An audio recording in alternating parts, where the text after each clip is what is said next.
외신을 통해서 기업 이슈들 살펴보는 픽미업 시간입니다. 오늘도 매일경제신문의 추동훈 기자님과 함께하겠습니다. 안녕하세요. 안녕하세요. 네, 연휴를 보내고 온 시장에서는 또 어떤 소식들이 이슈가 되고 있을까요? 자, 첫 번째 소식부터 확인해 볼까요? 네, 뉴욕에선 좋은 소식들이 계속해서 조금 나오는 분위기였지만 중국에서는 오히려 안 좋은 소식이 계속해서 들리는 것 같습니다. 중국의 시가총액 1위 기업이죠. 텐센트가 정부의 규제 탓에 굉장히 어려움을 계속 겪고 있는 것 같습니다. 네, 그럼 기사로 내용 확인해 보도록 하겠습니다.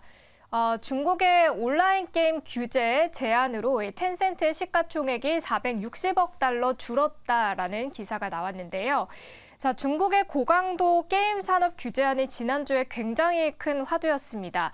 게임에서 지출할 수 있는 하루 한도를 설정한다던가 혹은 게임 내용에 대한 규제들도 포함이 됐는데요. 자, 이런 고강도 규제로 게임주들의 주가가 급락했고 그러니까 오늘은 또 중국이 무더기 판호 발급에 나서기도 했습니다. 좀 시장이 오락가락 혼란스러운 상황인데요. 좀 규제안에 대한 내용들 좀 짚어볼까요?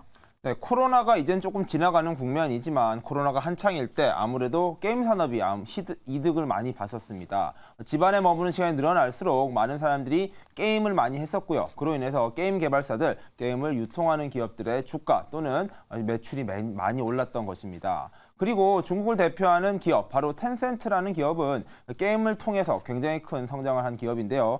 텐센트 같은 경우에는 중국 내 거대한 소비 시장을 가지고 있는 만큼 이곳에서의 매출 덕분에 많이 성장했었습니다.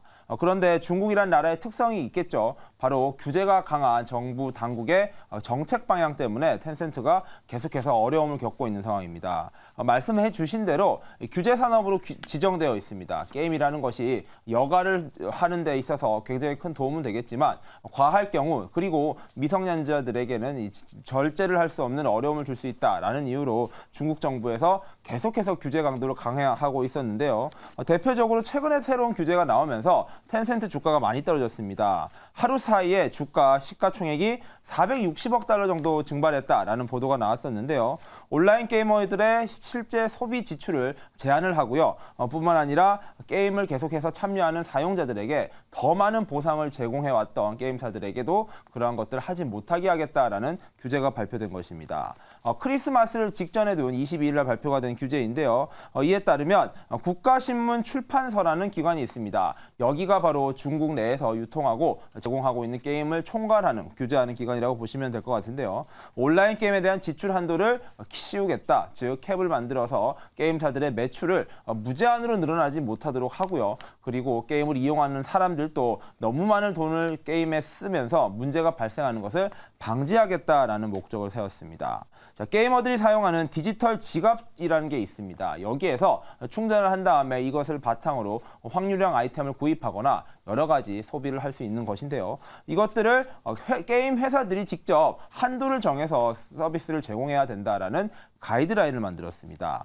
뿐만 아니라 이러한 확률형 게임 아이템을 미성년자들이 사용할 수 없도록 연령 제한을 걸었습니다. 아무래도 도박적인 경향이 강한 만큼 이러한 것에서 취약한 미성년자들이 확률형 아이템에 접근하는 것 자체를 원천적으로 봉쇄한다는 것인데요.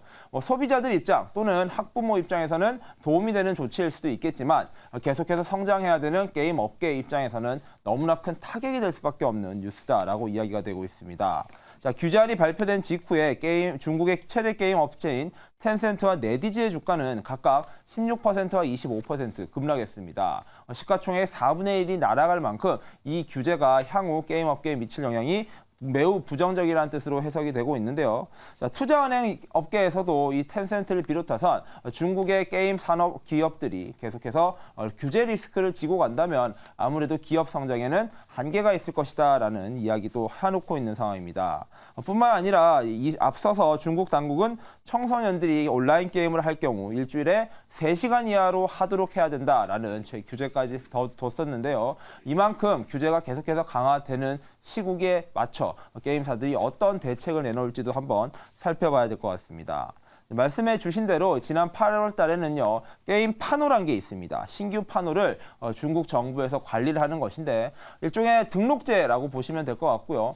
게임이 발급되기 위해서는 이 판호 번호를 받아야 되는데 이것을 중국이 조절을 하고 있습니다. 외국 게임 기업들도 마찬가지고요. 외국 게임사들도 이 판호를 받지 못하면 중국 시장에서 이 게임을 출시할 수 없기 때문에 이것을 중국이 정책적으로 조절해 왔었는데 국내 기업이라고 봐야 되겠죠. 이 텐센트 같은 경우에도 이 규제로 인해서 신규 게임 출시가 제약되는 듯 여러 가지 타격을 입고 있는 상황이 이어지고 있었습니다.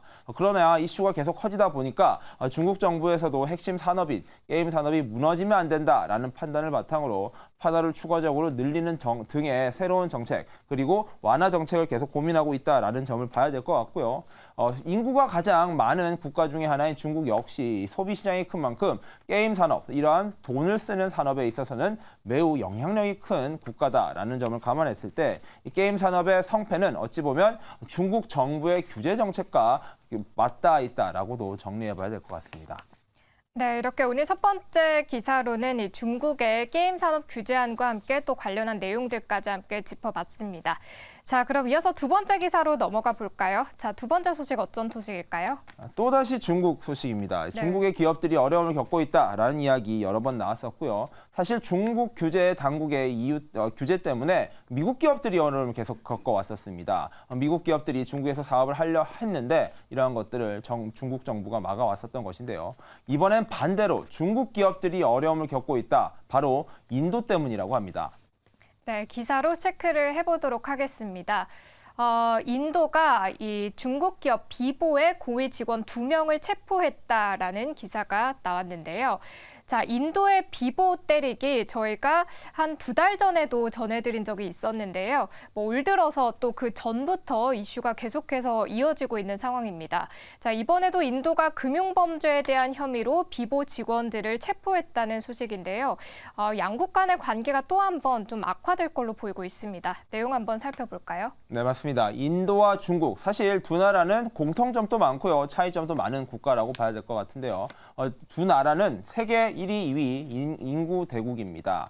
기존에 중국이 계속해서 지켜왔었던 인구 1위 위치를요, 인도가 결국에 뺏어간 상황입니다. 즉, 세계 인구 1위는 인도가 되었고요.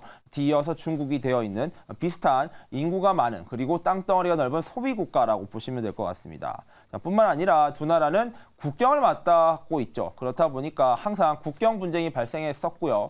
이러한 국경 분쟁이 오늘 나왔던 이 뉴스의 결정적인 그리고 가장 직접적인 원인이라고 보시면 될 것 같습니다. 두 나라가 국경을 맞댔고 실제로 무력 충돌을 여러 차례 발생시키면서 이러한 외교 문제로 이어지고 있는 상황이라고 보시면 될 것 같은데 인도에서 중국의 스마트폰 제조사입니다. 비보라는 기업에 대한 규제를 계속해서 강화하고 있고 조사를 이어가고 있다라는 보도가 또다시 나왔습니다. 현지 법인 간부 2명을 금융범죄 혐의로 체포했다라는 보도가 나왔는데요. 무려 CEO와 CFO입니다. 즉 C레벨의 가장 높은 임원진을 구속했다라는 현지 보도가 나오면서 다시 한번 인도와 중국의 갈등이 얼마나 확산될 것인가에 대한 관심이 커지고 있는 상황입니다.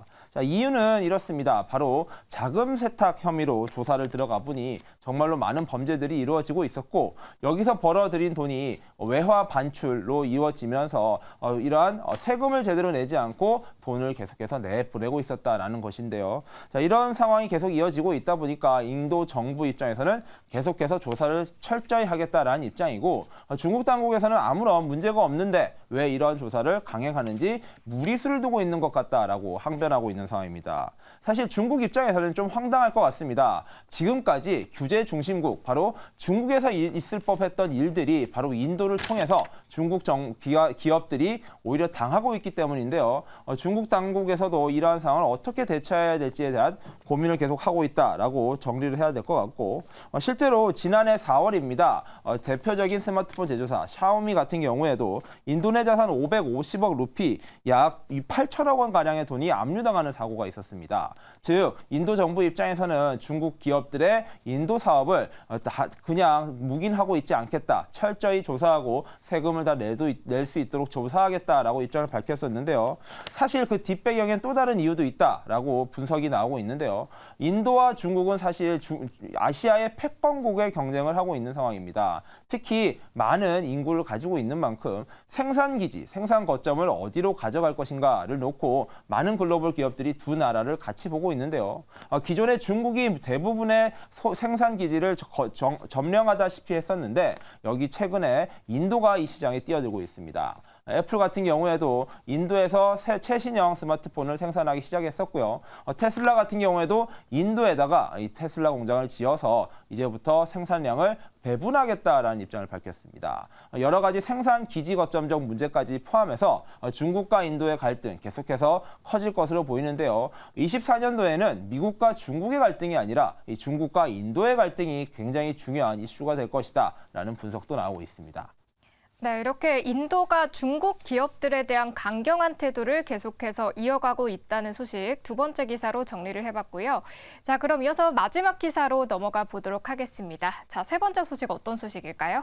네, 스포츠를 좋아하시는 분들이라면 굉장히 눈여겨봤을 뉴스일 것 같고요. 스포츠에 관심이 없더라도 최근 들어서 스포츠와 관련된 경제 뉴스가 많이 쏟아지고 있습니다. 이번엔 영국에서 박지성 선수가 뛰었던 대표적인 기업이죠. 클럽이죠. 맨체스터 유나이티드의 지분 인수 소식이 들려왔습니다. 네, 그럼 기사 먼저 체크를 함께 해보시죠. 짐 래클리프가 이 맨체스터 유나이티드의 지분을 13억 달러에 매입했다라는 기사가 나왔습니다. 자, 영국의 억만장자 짐 래클리프의 메뉴 지분 매입 소식이 화제인데요. 이에 따라서 오늘 개장 전의 주가도 좀 강세를 보이고 있더라고요. 자, 13억 달러 지분의 25%라고 하는데요. 이 구단의 도약을 이끌 것인가에 대한 기대도 커지고 있습니다. 자, 그럼 래클리프가 어떤 사람인지부터 좀 살펴볼까요? 네, 이 사람은 영국의 억만장자입니다. 영국인이고요. 영국에 있는 이네오스라는 이제 글로벌 화학 기업을 창업한 사람이고요. 이를 통해서 많은 부를 축적한 인물입니다. 또 하나 이 사람이 바로 맨체스터 출신의 인물입니다. 자, 맨체스터 시티 같은 경우에는요, 영국에서도 굉장히 대표적인 중공업을 만들어내는 산업 기반이 많은 시설이 있는 지역이라고 보시면 될 것 같고요.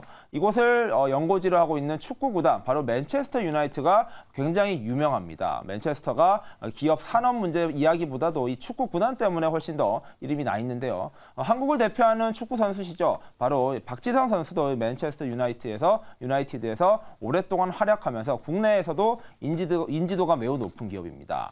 그리고 스포츠 구단 같은 경우에도 최근에 인플레이션을 비롯해서 여러 가지 경제 관련 뉴스를 중심으로 해서 많이 언급이 되고 있습니다.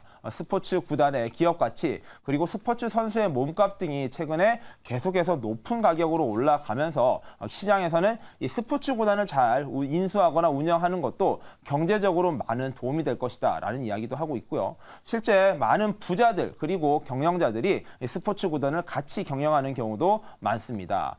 스포츠 NBA 같은 경우에는 댈러스 매버릭스를 운영하고 있는 마크 큐반 CEO도 바로 이 스포츠를 팀을 경영함과 더불어 기업을 경영하고 있고요.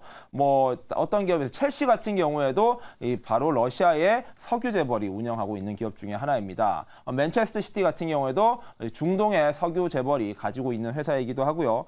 그런 가운데 이 맨체스터 유나이티드는 기존에는 이 글레이저 가문에서 계속해서 운영해 왔었는데 구단이 최근에 성적이 계속 좋지 못하자 구단을 팔아서 차라리 실력을 더 잘 낼 수 있는 좋은 성적을 낼 수 있는 팀으로 만들어야 된다라는 팬들의 목소리가 높았었습니다. 자, 이번 인수를 통해서 지분 25%를 확보했고요. 맨체스터 유나이티드의 기업 가치는 약 60억 달러 정도가 된다라고 합니다. 자, 이 기업이 이번 인수를 통해서 좋은 성적을 낼 수 있는 기반이 마련될 수 있을지 지금부터 지켜봐야 될 것 같고요. 스포츠 분야에서도 재미있는 경제 소식이 계속 들려오는 만큼 한번 스포츠 부문도 흥미롭게 보시면 많은 경제적 소식들을 접할 수 있을 것 같습니다. 네, 이렇게 마지막으로 이 래클리프의 메뉴 지분 인수 소식까지 오늘도 세 가지 소식 함께 정리해봤습니다. 자, 오늘도 저희가 준비한 픽미업 소식 여기서 마무리하도록 하겠습니다. 오늘도 매일경제신문의 추동훈 기자님과 함께했습니다. 고맙습니다. 감사합니다.